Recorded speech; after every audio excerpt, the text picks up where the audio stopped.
¿Qué tal? Gracias por escuchar Radio Bilingüe y radiobilingüe.org. Yo soy Delia Saldívar y voy a estar conduciendo la edición de Comunidad Alerta de hoy, que se produce con el apoyo de The James Urban Foundation, ahorita con esta campaña que estamos realizando llamada Estamos Unidos, que hablamos sobre pues temas de inmigración y las contribuciones que hacemos los inmigrantes a este país, los retos que enfrentamos. Y pues nos llegó un comunicado de prensa del Steinbeck Center aquí en la ciudad de Salinas y que el abogado criminal Miguel Hernández va a tener una lectura de su segundo libro, bueno, dos libros que ha publicado sobre sus memorias como abogado criminal pues en California. Y se me hizo pertinente invitarlo para que nos cuente su historia de cómo ha sido ese trabajo que ha hecho en las cortes defendiendo a personas que han sido acusadas de crímenes, en ocasiones crímenes cometidos y en ocasiones personas inocentes. Así es que hoy nos visita el abogado criminal Miguel Hernández, quien nos viene a presentar sus dos libros, Memorias, The Lucky Lawyer. El primer libro, Sueños de Esperanza y Justicia, Justice Dreams of Hope, Dreams of Hope and Justice. Y la publicación más reciente, Más Sueños de Esperanza y Justicia, More Dreams of Hope and Justice. Bienvenido, abogado Miguel. Gracias. Me da mucho gusto tenerlo aquí con nosotros. Por casi 30 años he pasado ahí por su oficina. Y yo digo, bueno, el abogado Miguel Hernández, ¿cuál será su trabajo? Me llamó mucho la atención el nombre del libro, The Lucky Lawyer. Sí. Pero para empezar la plática y presentar estos libros, me gustaría conocer más sobre la persona, sobre Miguel Hernández. En la presentación de su primer libro, usted menciona que nació en Texas y su primer idioma fue el español. ¿Cómo fue el proceso para aprender inglés en una época de que la educación bilingüe no existía? ¿Y cómo le hizo para llegar a las cortes y hasta ser, pues dentro de las Fuerzas Armadas, ser un especialista en idiomas, abogado? Mucho que tenemos que platicar. Ok, Comenzamos. Listo. ¿Cómo fue aprender inglés? Y usted dice, yo nací en una familia monolingüe muy pobre. Sí, pero pues empezamos en Texas, en San Antonio. Y mi madre nos trajo a California porque ya estaban divorciados, ella y mi papá. Y ella puso los tres hijos, mi hermano y yo y mi hermana y un bebé, ¿ok? Y nos trajo de Texas a California, a Fresno. A West Fresno. A West Fresno, sí. Y en el área donde estuvimos fue casi todos de africanos americanos. Nadie habló español. Sí, pues el área más pobre de Fresno, Sí, en sí. un condado muy conservador. Sí, había unos latinos y también anglos, pero muy pocos. ¿Okay?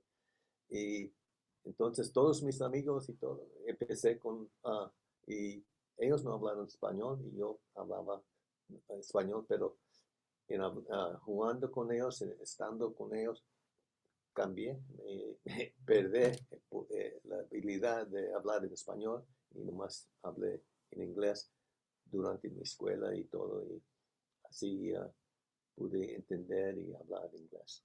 Con la convivencia con los amigos de otras etnias, de otras razas. Sí. Y luego, usted dice que las circunstancias pues eran pues muy erráticas, había mucha pobreza y que usted de la primaria hasta la preparatoria fue como a 3 escuelas, o sea, porque 13. ahí me llegó mucho al corazón porque veo que las situaciones que se vivían antes se siguen viviendo ahorita. Decía, llegaban los renteros y se veían que habían más de las personas que pusimos en la solicitud, pues nos echaban, ya íbamos otra vez a buscar vivienda y cambio de escuela. Cambiamos escuela ya 13 veces.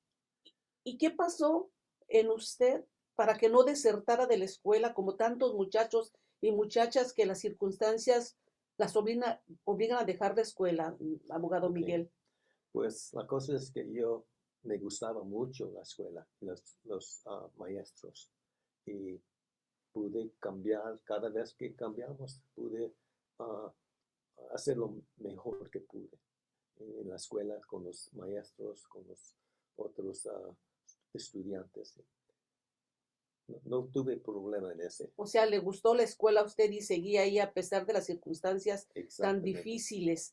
Y luego también, pues, al igual que muchos hijos de inmigrantes que van de un estado a otro, de un condado a otro, y más en aquella época que de Texas se vinían a trabajar a California, pues los padres llevaban a los hijos a menores de edad a trabajar en los campos. ¿Sí? ¿Cómo fue esa experiencia, abogado? Pues fue muy difícil. Eh, Trabajamos en el Valle de San Joaquín y el sol era ay, muy caliente y no me gustaba trabajando en los fields, pero tuve que hacerlo porque mis padres me llevaron. ¿En qué trabajaba? ¿En el algodón, en la almendra o qué productos había en aquella época? Todas cosas. Algodón, ah, ah, ¿cómo dice? Ah, Mezcla el inglés y gusta abogado, sí, porque de tantos años de estar trabajando en las cortes en puro inglés, pues ya el idioma español como que pasó a ser su segundo idioma, después que nació usted hablando español en su casa. sí. Ok, cotton y grapes, uvas y tomates, ah, carrots, Las zanahorias, zanahorias, onions, ah, las cebollas, cebollas, sí, um, y también ah, los espárragos, no serían, ah, los, I guess they're green beans, o los ejotes, los ¿no? Tan ejotes, sí. buenos que son con huevo y con Casi, cebollita. casi todo, y fue muy horrible trabajando en el sol. En California han pasado muchas leyes que le dan más protecciones a los trabajadores del campo y ha prohibido también pues que los niños trabajen en el campo. Eh, ¿Cómo eran las condiciones antes, abogado? No tuvimos nada de protección. Ah, en los buses, Los camiones, camiones, no tuvimos ¿cómo se dice? El- el cinturón de seguridad o no tuvimos eso, nada, ni tampoco. asientos, ni nada. Asientos, tampoco the, the potty, O sea, los baños que los ahora, los baños, baños portátiles que traen ahora y también hay estaciones para lavarse las manos, nada de eso. nada de eso. Y cuando tuvimos que usar los baños, tuvimos que hacerlo ahí en la tierra. Pues a correr a las esquinitas como en los Sí, ranchos de sí, México. sí. ¿Y qué tal con el agua? O sea, ya ve que ahorita pues también las leyes de California han pasado de que a los trabajadores les tienen que dar sombra, les tienen que dar descanso, les tienen que dar un cuarto de galón por agua, nada de eso. Nada de eso. Y era muy difícil, fue muy difícil. Y por eso yo no quise continuar con eso. Y la escuela pude escapar. Y su mamá lo apoyaba, Sí, que dijo, pues bueno, Miguel, pues sigue en la escuela.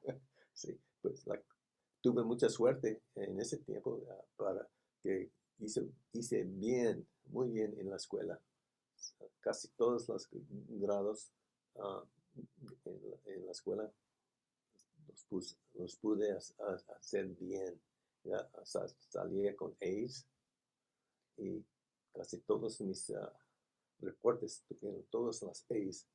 Y, y yo pienso que los I'm losing it. No, no, no, don't go Los, to English if you need it. no, los maestros eran muy uh, buenos, todos. Y señoras y señores me ayudaron mucho y yo pude entender lo que me daban diciendo y todo. Y hice bien en la escuela. Entonces, a pesar de que trabajaba en el verano, en los campos, Sí, solamente en los veranos, no durante la temporada de escuela. correcto. O descansos de escuela. Sí, pues los holidays, los días festivos se iba al campo a trabajar bajo el sol. ¿Y cómo le hacía para hacer las tareas? Porque viviendo ahí tantos en una casa y con tanto ruido, y usted se iba a una esquinita, o cómo, Sí. porque no es cualquier cosa concentrarse para sacar buenas calificaciones. Exactamente. Yo llegaba a la casa después de la escuela y me puse a hacer todo muy rápido para acabar con la homework. Con las tareas que le dejaban. Y pude salir a jugar con nosotros. Para jugar con los otros niños. Y de todos sus hermanos, ¿usted fue el único que estudió una carrera universitaria o también otros tuvieron la oportunidad o ese deseo de estudiar? Nomás yo. Nomás usted. ¿Uno de cuántos fueron en su casa? 9 niños. Uno de 9 niños. Y usted siguió con su... Yo fui el segundo. Usted fue el segundo. Y a pesar del ejemplo del hermano, pues las circunstancias son diferentes y cada uno busca su propio camino. Y fíjese, abogado, que dice que, pues, un maestro o una maestra fue la que le dijo, hey, usted ni siquiera soñaba con ir a la universidad, al colegio, ni nada, no estaba en sus pensamientos. Correcto. ¿Y quién fue el que le dijo? El maestro en el grado 10, el 10th grade. 2 años antes de graduarse de la high school, ¿qué le dijo? Me pidió para el reporte. Y dijo, debes ir al colegio. ¿Qué dijo Miguel? Pues... Me decían Mike. Mike. Y me dijo, debes de colegio. ¿Qué? No pensé de colegio. Yo nomás quise salir de la escuela, graduar y empezar a trabajar en un lugar, una tienda o algo. Algo que no fuera el fin. No fue el fin. Sí. Al último, yo de 8 años empecé trabajando en los Phillies hasta 17. Y en 17 ya terminé y ya nunca regresé. ¿Y quién le ayudó a entrar al colegio? Porque vemos qué difícil es el proceso y más cuando no se conoce el sistema de la educación. O sea, ¿quién lo vio? ¿Quién lo llevó a llenar la solicitud? Okay. ¿Y fue al colegio comunitario o se fue derecho a la universidad? Fui al Fresno State. No fue universidad. Fue Fresno State. Es arriba del local, el City College. City College fue a la universidad. Sí. Entonces, tuvimos consejeros. ¿Consejeros? Consejeros, sí. Ellos me ayudaron a llenar los formas para entrar en las... Y también en ese tiempo no cobraban nada para colegio. Era totalmente gratis y a pesar de eso, muchos hijos de inmigrantes no iban a la universidad porque las circunstancias no se lo permitían. Nomás tuvimos que pagar $10 para la carta de estudiante para estar en la escuela. Bueno, vamos a una breve pausa. Estamos platicando hoy con el abogado criminal Miguel Hernández, quien viene a Radio Bilingüe a presentar sus libros de memorias, The Lucky Lawyer, edición 1 y edición 2, que se los voy a presentar aquí. Y vamos a hablar sobre ellos más adelante, pero quisimos primero conocer un poquito sobre la vida del abogado Miguel Hernández, que es un ejemplo de superación, de aportación de la comunidad migrante a este país y más en estos momentos tan difíciles que enfrentamos. Y quisimos resaltar que, pues a pesar de las circunstancias difíciles, los inmigrantes salimos adelante y hacemos grandes aportaciones. ¿Tiene comentarios? ¿Tiene preguntas? Son bienvenidos aquí a Radio Bilingüe. Ahí saludamos a Adela Castillo, que les manda saludos a Adelia y a nuestro invitado Miguel Hernández, que nos está viendo por ahí por Facebook Live. Regresamos en un momentito. Sí.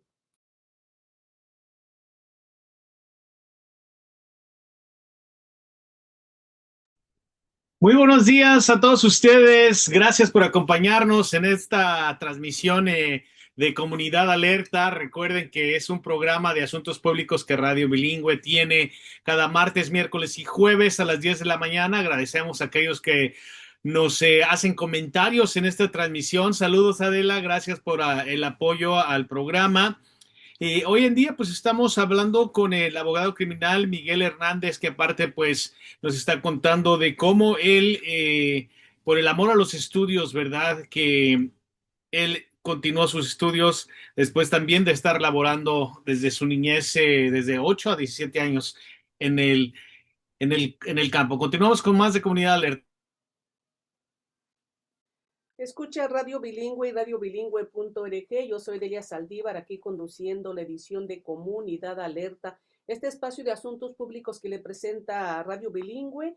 Somos la Red Nacional de Emisoras Latinas en los Estados Unidos y tenemos una campaña en estos momentos que se llama Estamos Unidos, Staying Together, para pues a hacerle frente a esta pues situación tan difícil que enfrentamos los inmigrantes con tantos ataques en contra de nosotros.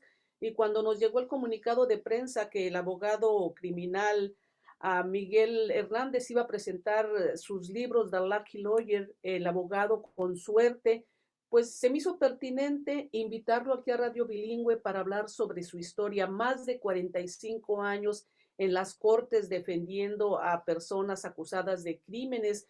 Y revisando los libros, pues encontré unas historias donde pues se ve cómo personas que no hablan inglés en las cortes enfrentan pues obstáculos muy graves porque no les entienden o porque las personas que son las acusadas son blancas, entonces la corte tiene preferencia y cómo el Lucky Lawyer busca la forma de que estas personas pues comprueben su inocencia. Y vamos a hablar más adelante sobre los casos y el formato de este libro. Pero antes de continuar con la historia del abogado Miguel Hernández, me gustaría compartirles el prefacio de uno de sus libros, porque se me hizo muy interesante que casi en todos los libros alguien escribe el prefacio. Y en esta ocasión el abogado escribe unos poemas. Y me gustó mucho el poema sobre la relación conceptual con la justicia del abogado, que dice que es caprichosa y ocasionalmente esquiva, o sea, como que se esquiva. Dice, el trabajo de mi vida ha sido a veces como una montaña rusa, de arriba para abajo, y otras veces suave como un vals. Y presenta este libro con este poema que me tomé el atrevimiento de traducirlo al español, abogado. Okay. Y dice, un tibio, dulce sueño, descansando silenciosamente en mi corazón, la luna graciosa, moviendo las olas de mi alma, el siempre presente radiante sol, iluminando la oscuridad del mundo, la presencia etérea, remueve mis necesidades emocionales, mi anhelo por paz. Observo en cada giro que hago en mi jornada, siento sus manos delicadas, guiando cada uno de mis movimientos, tocando el centro de mi ser, incrustado silenciosamente en mi corazón, como un tibio dulce sueño. ¿Cómo le inspiró ese poema tan bello sobre la justicia y su relación, abogado? Muy poderoso. Sí, no sé, lo tengo en mi corazón y puedo explicar y puedo decir las cosas que tengo en mi mente, en mi corazón. Pero your translation es muy bonita. Beautiful. Yo cuando lo estaba leyendo, o sea, como que se me llenaban los ojos de lágrimas. Digo, es que, o sea, la justicia como un sol radiante, dice, pero a veces se esquiva, se me va, y la busco yo en ese sentido. Vayamos ahora. Usted se enlista en las Fuerzas Armadas durante el conflicto con Vietnam y en lugar de mandarlo como mandaban a todas las minorías al frente, lo ponen como especialista en idiomas. ¿Cómo pasa esto y por qué y enrola usted en las Fuerzas Armadas, abogado? Sí. Pues cuando me mandaron para boot camp. Al campo de reclutamiento. Sí. Dieron exámenes a todos, y de un idioma falso, o sí, que no era verdad, okay, no era una lengua. Un idioma inventado. Inventado, sí. Y yo hice muy bien en ese examen y me pusieron y me mandaron a la escuela para saber de mandarín, de chino. Y usted ya hablaba inglés, español y además una persona muy inteligente, o sea que pasó esa prueba Así fue. y lo mandaron aquí al Instituto de Idiomas de Monterrey. Sí, y duré casi un año allí con la escuela de chino. El mandarín y el chino lo Mandarín, aprendió. mandarín. Entonces me mandaron para atrás a Texas para más escuela y entonces me mandaron a Okinawa y a Japón. Y a partir de ahí usted aprendió otros idiomas Pues más o para menos. defenderse, Sí, para hacer su trabajo. sí. Y abogado, entonces, ¿cuánto tiempo estuvo en las Fuerzas Armadas? 4 años. 4 años. Y después de ahí, ¿cómo decide regresar a la escuela y por qué elige las leyes de tantas carreras? Pues cuando salí, quise regresar a acabar con la universidad o el colegio de Fresno State.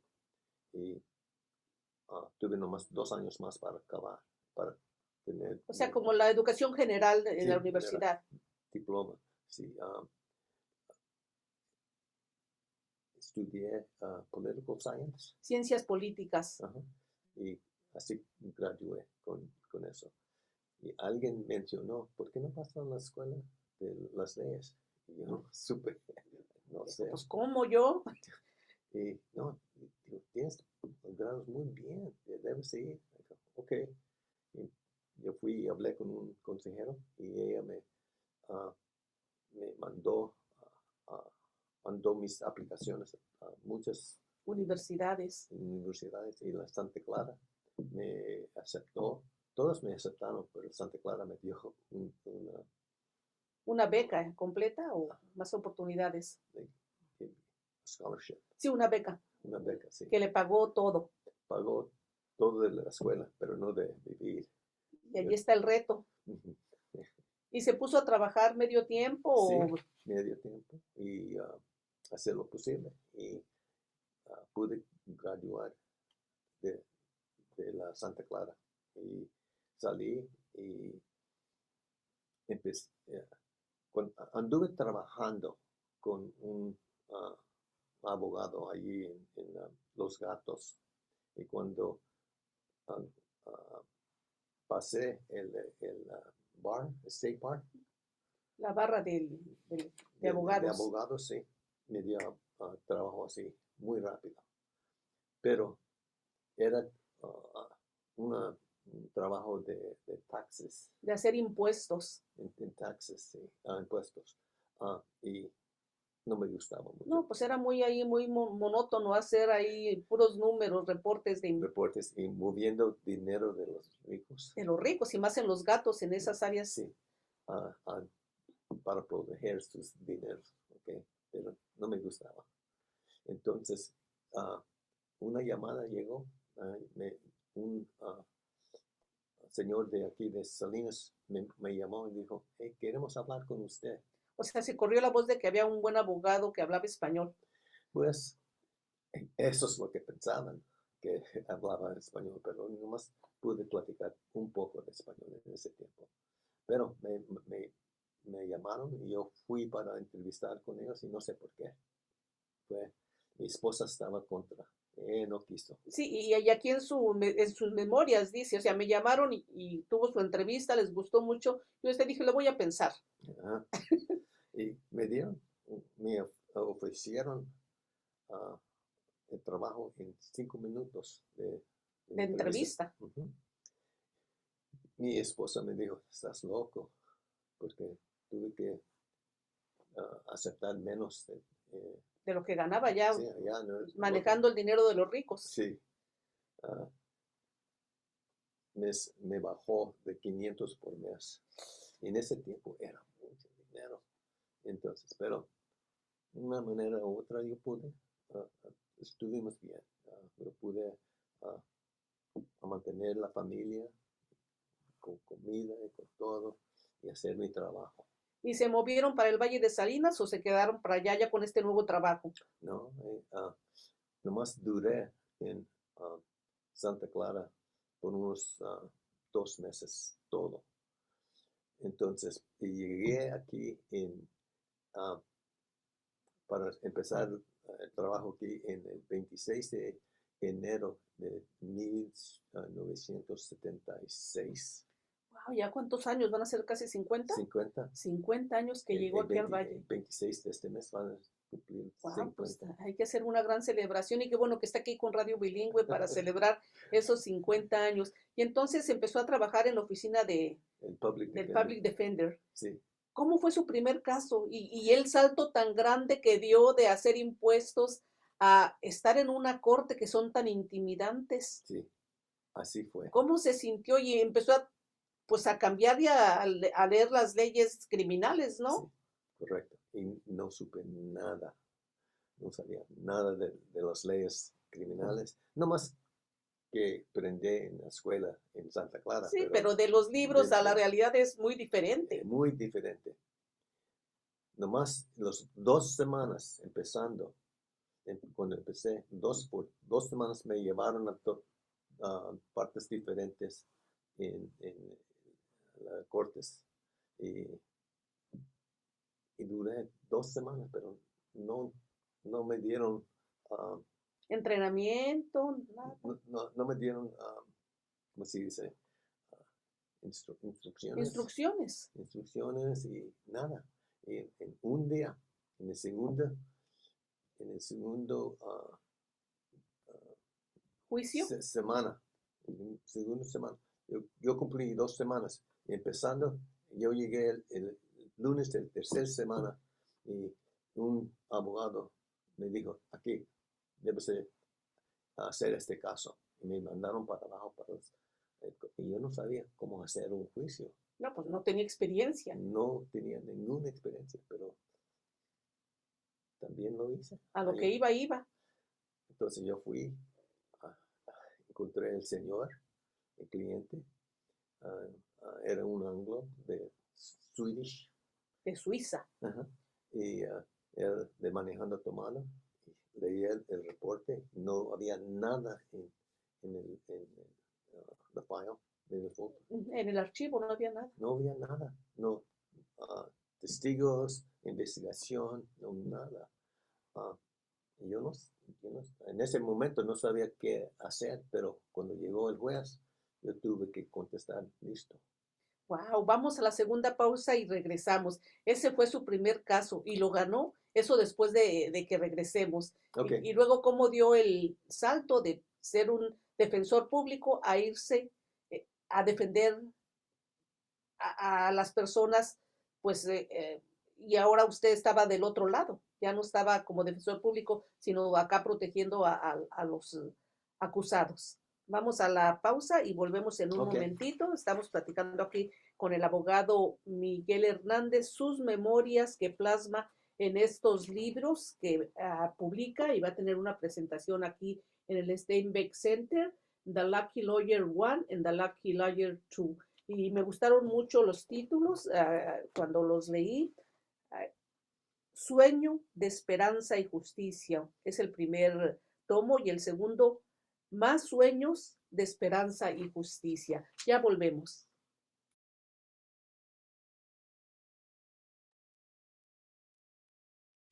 Y bueno, pues así seguimos esta plática, conociendo un poco más de la historia de cómo el abogado criminal Miguel Hernández pues llega de estar trabajando, de estar viviendo en Fresno, en los valles, trabajando en los valles de San Joaquín y estudiando en la Universidad de Santa Clara lo que es leyes, pasando también la barra de abogados, la prueba de barra de abogados, y pues llegar hasta la ciudad de Salinas, que está cumpliendo 50 años. Continuamos con más de esta plática aquí en Radio Bilingüe.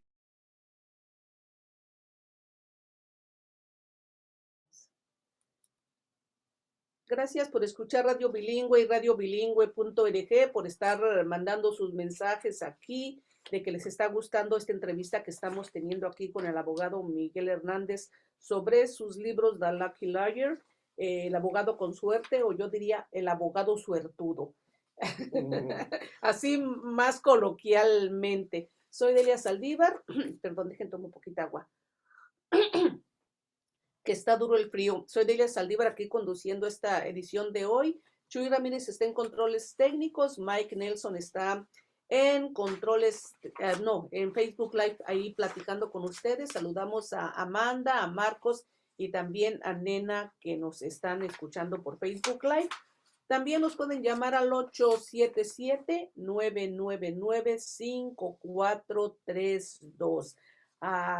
Somos Radio Bilingüe y radiobilingüe.org. Ya en el segmento anterior les leí el poema de del primer libro de La relación del abogado con la justicia, que me encantó ese poema, pero el segundo poema del otro libro es un poema más largo, que no me dio tiempo de traducirlo, abogado, pero antes de que nos diga de qué se trata este poema como prefacio del libro, ¿por qué le puso el nombre de Lucky Lawyer, el abogado suertudo?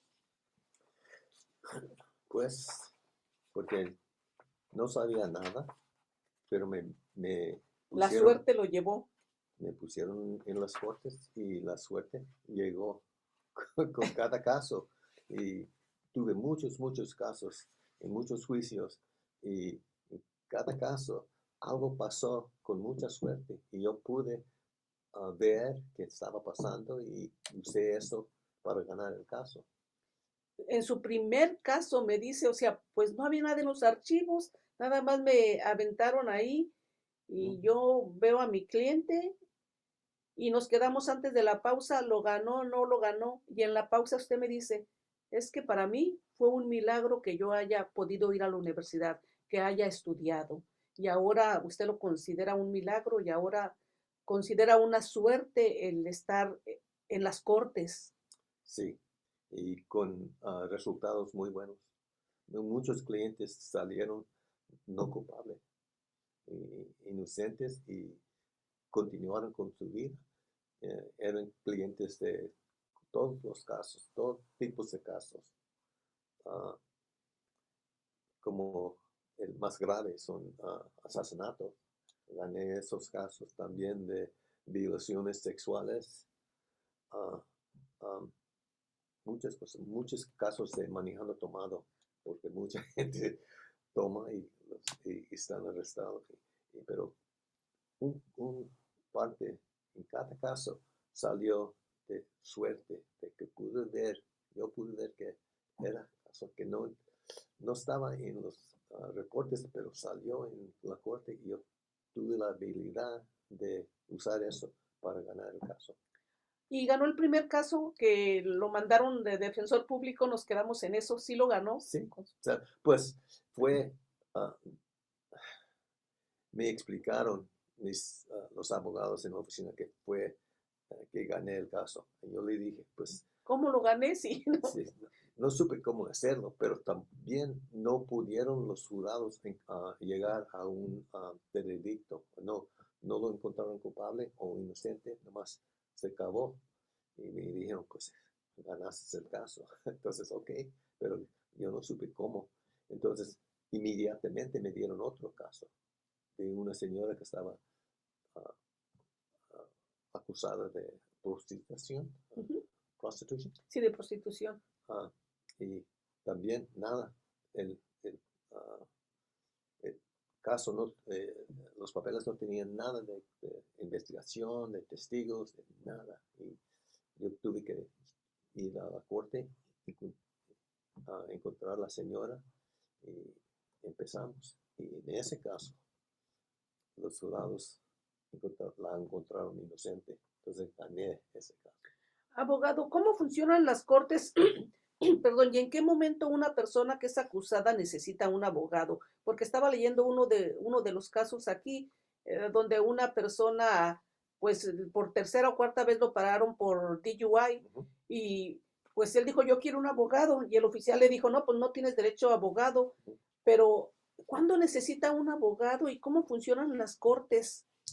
Cuando un policía encuentra un señor manejando o lo que sea y empieza a investigarlo, qué pasó. En ese momento tienen el derecho de tener abogado.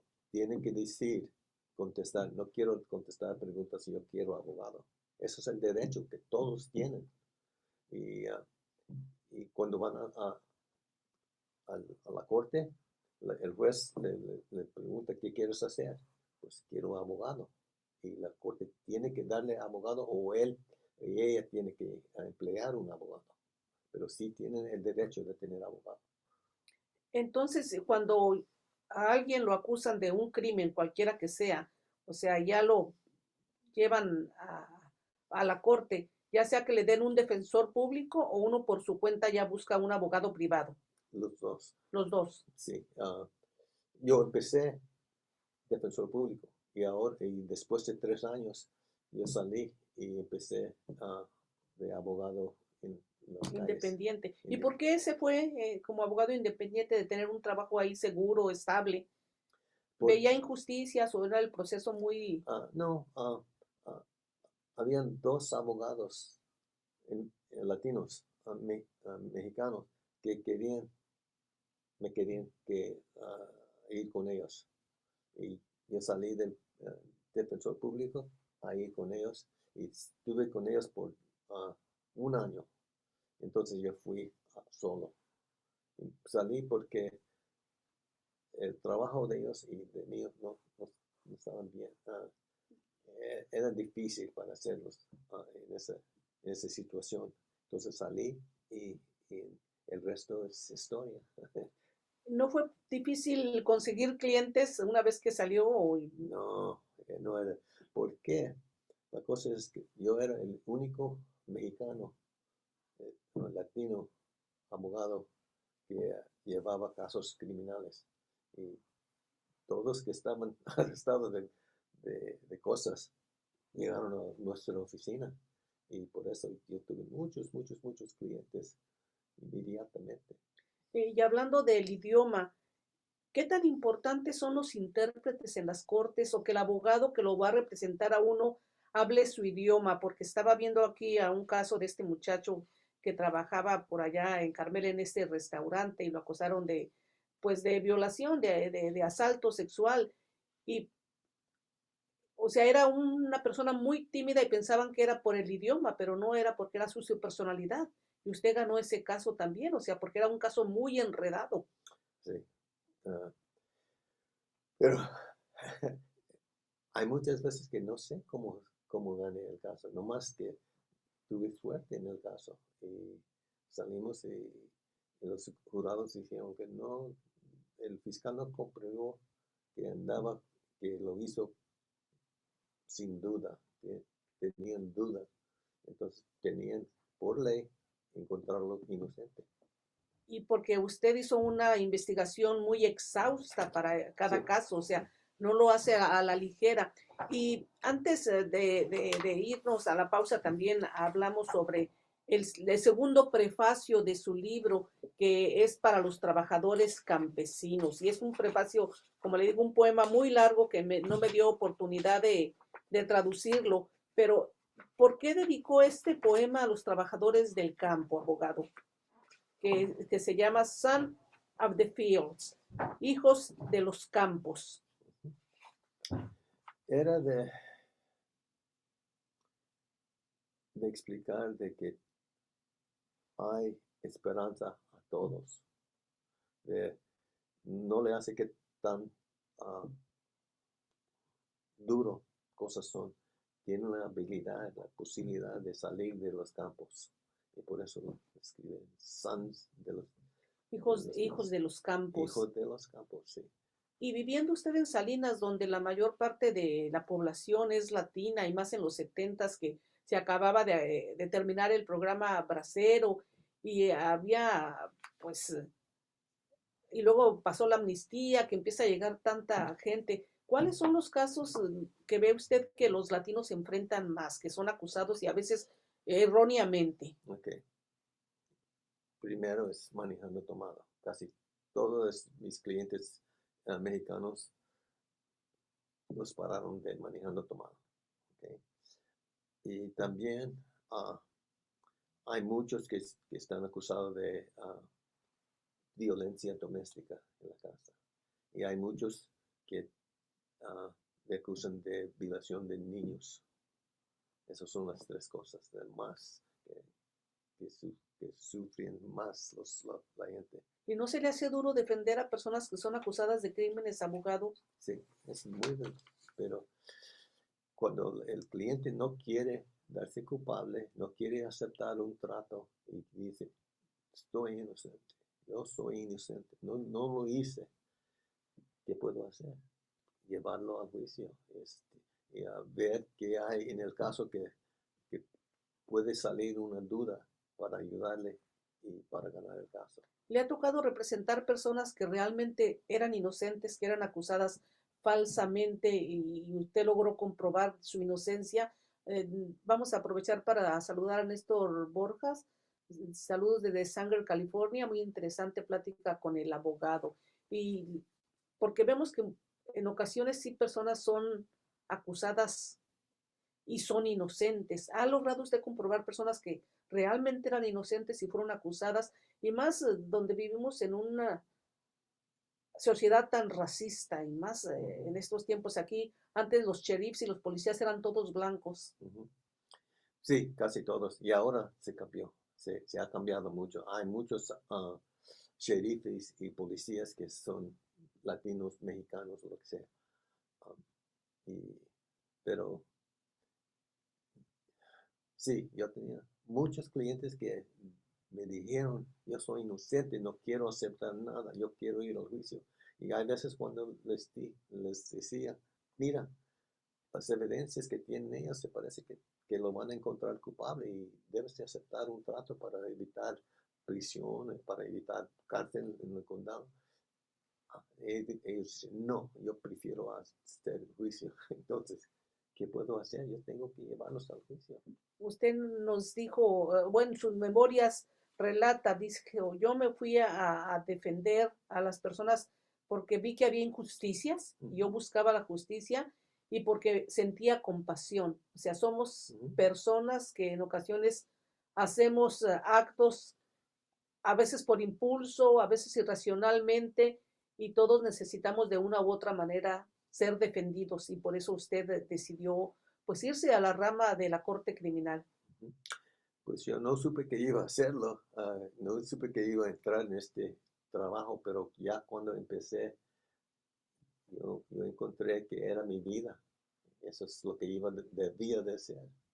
Tuve que hacer eso. 50 años. 50 años. Vamos a la última pausa del programa y al regreso nos gustaría que nos compartiera por qué decide plasmar sus memorias y de tantos casos que ha llevado en estos 50 años, ¿cómo fue que seleccionó los que incluye en estos dos tomos The Lucky Lawyer, el abogado con suerte, el abogado suertudo? Vamos a la pausa y también dónde podemos conseguir sus libros. Y para ser honesta, yo los empecé a leer y pues es que son muy descriptivos y algunos hasta les cambié la página porque pues realmente relatan los incidentes tal y cual sucedieron, las pláticas con los abogados, las pláticas con los investigadores y pues es un poquito duro, refleja realmente lo que pasa.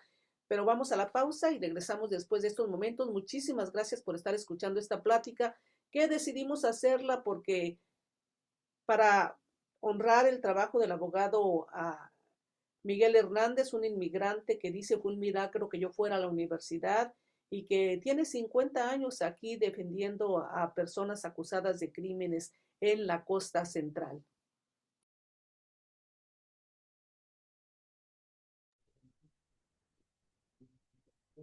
Bueno, pues gracias nuevamente. Saludos hasta la gente que nos escucha en la ciudad de Sanger. Agradecemos su sintonía aquí en Comunidad Alerta de Radio Bilingüe, trayéndoles pues pláticas y resaltando también el trabajo de artistas, escritores, músicos. En ocasiones también tenemos esas pláticas, ¿verdad? En esta ocasión pues tenemos al abogado criminal Miguel Hernández, abogado por ya cumpliendo 50 años aquí en el Valle de Salinas. Vamos a continuar con esta última parte de Comunidad Alerta. Buen día, yo soy Jesús Ramírez.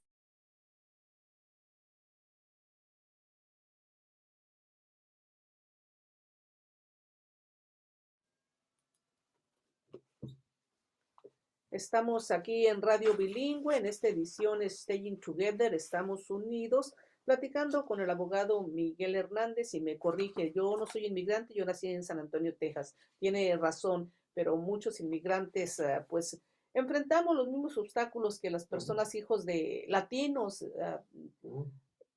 enfrentan, como eso de vivir en viviendas pues en muy malas condiciones, de que no hay un ejemplo a seguir para ir a la universidad, de trabajar en los campos. Pero soy Delia Saldívar, aquí platicando con el abogado Miguel Hernández. Gracias por escucharnos. Y el abogado dijo que se le hizo pertinente que leyéramos el último segmento del poema, que es el prefacio del tomo The Lucky Liar 2. Lo gustaría leerlo en inglés y luego yo lo voy traduciendo. El último stanza, sí. Stanza. Stanza, sí. Ese es al último del poema, donde yo digo, walking down Chinatown streets, the cocoon gave us our escape, our freedom, where some of us found life instead of despair. And that tells us my story, that I found life by experiencing it in the fields. Dice, caminando por las calles de Chinatown, el bus nos dio el escape, nuestra libertad. Algunos encontramos la vida en lugar de, pues, la decepción. Y dice el abogado que él encontró la vida en los campos y el escape. De todos los casos que en estos 50 años ha llevado usted a las cortes, ¿cuál le causó más impacto? ¿Hay alguno que tenga usted esa memoria que diga, bueno, aquí fue un milagro y sí realmente fue suerte que lo haya ganado, abogado? Sí. En el primer libro, The Lucky Lawyer, hay uno que se dice A Tap on My Shoulder, página 369, chapter 30. 369. Era un señor que trabajaba en un garaje. Sí, en una cochera, en un garage. Sí. Y había un señor de donde vino él, que lo estaban buscando para una venganza, de revenge, y él no supo por qué, pero el señor lo andaba amenazando con cuchillo.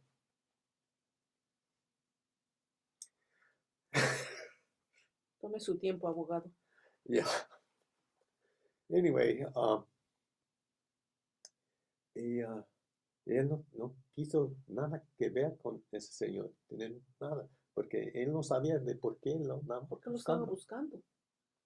De un venganza, un vendetta de México, no sabía de qué, pero el señor llegaba en su trabajo y le andaba amenazando y todo.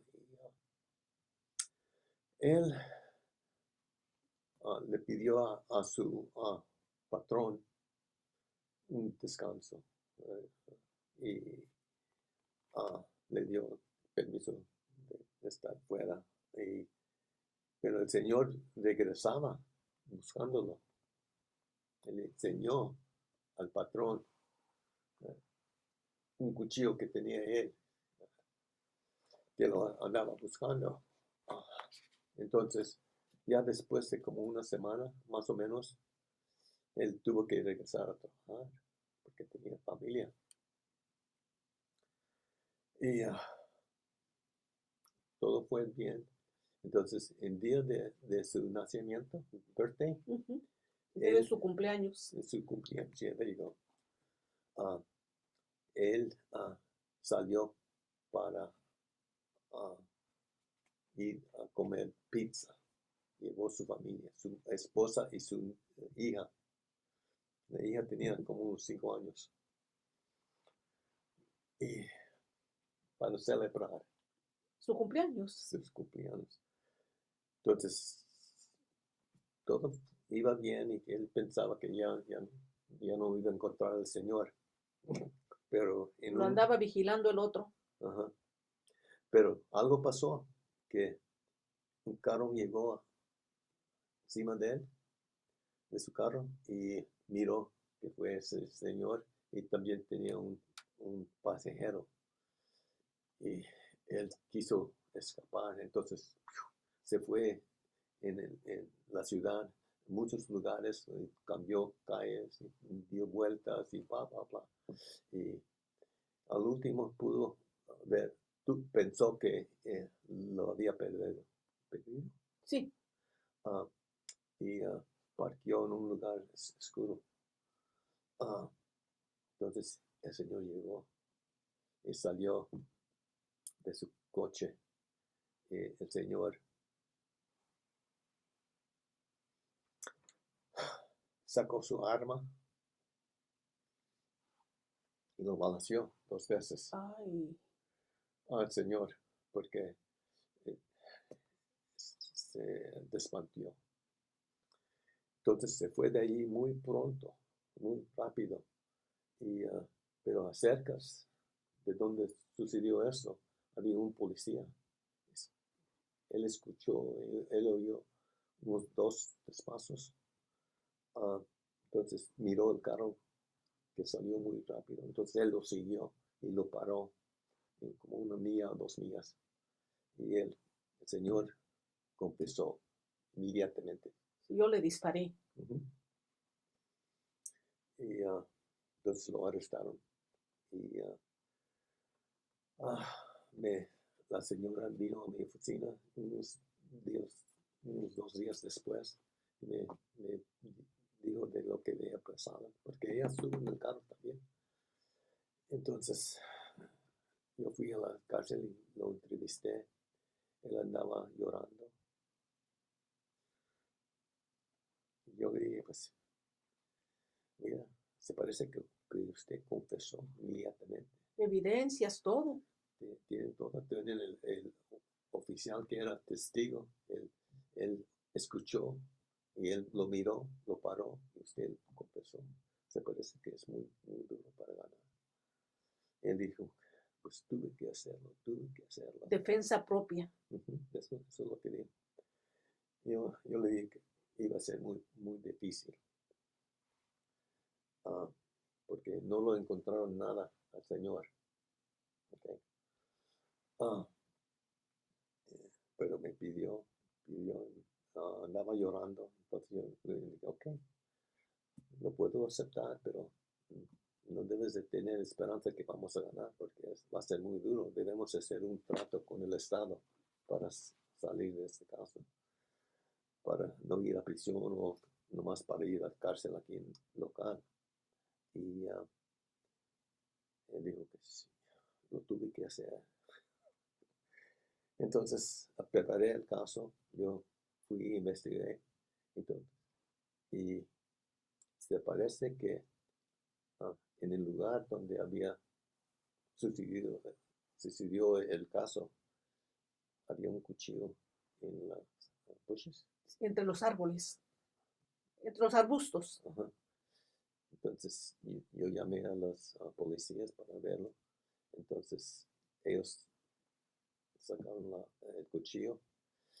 Entonces usé eso para defender el caso, que el señor sí tenía un cuchillo.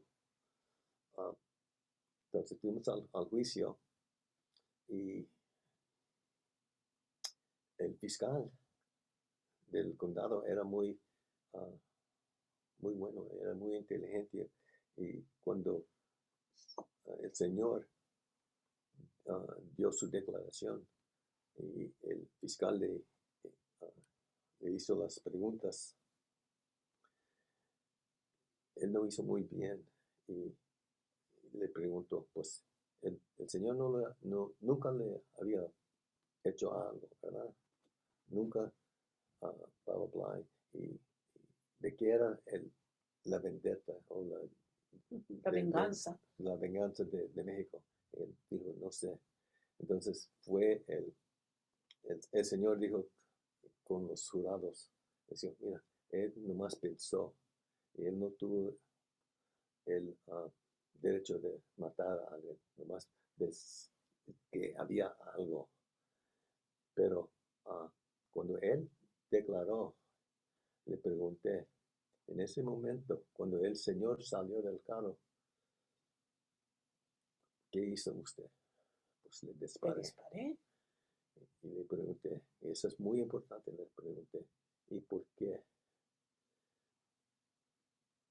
En California tienes que tener miedo de que algo va a pasar para poder hacer algo así. Y dijo que yo tuve miedo. ¿De qué? Yo pensé que iba a decir que me iba a matar.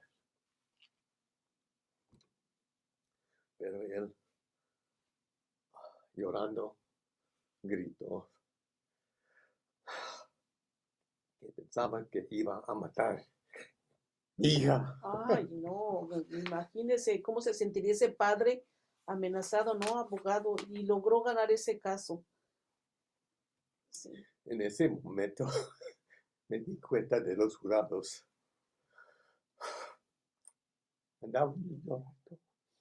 Pues imagínese el temor de ese padre huyendo en el carro con las amenazas de que iban a matarlo a él y luego, pero él pensó no en él, sino en su familia. Abogado, se nos acabó el tiempo, nos quedó un minuto, tenemos que venir eso, pero terminamos con ese caso, o sea, de lo que tienen que pasar los abogados para defender a personas que en ocasiones sí cometen crímenes, pero son obligadas por defenderse a ellos y a sus familias. Y, ok, ¿Dónde conseguimos su libro, abogado? en mi oficina. En su oficina. O en Amazon. En Amazon. Pues muchísimas gracias por haber estado con nosotros, por compartir ese caso tan doloroso que afortunadamente, sí, aquí quiere agregar en 30 segundos, abogado. 12 años después de cuando lo encontraron inocente, this is good, me tocó Su hombro. mi hombro en el banco. Señor Hernández, ¿me conoces? ¿Me recuerdas? Yo, pues, recuerdo su cara, pero debes decirme más. Entonces, él me dijo, entonces, por eso yo lo recordé, lo puse en este libro, pero yo le pregunté, ¿y cómo está su hija? Tuvo nomás 5 años, debe de estar saliendo de De la universidad. Tenemos que irnos, abogado. Se nos acabó el tiempo. Él nomás contestó, ya, ella va a empezar en la Stanford. Wow, pues muchísimas gracias. Okay. Pues muchas gracias, abogado, por estar con nosotros. I got a little emotional. No, pues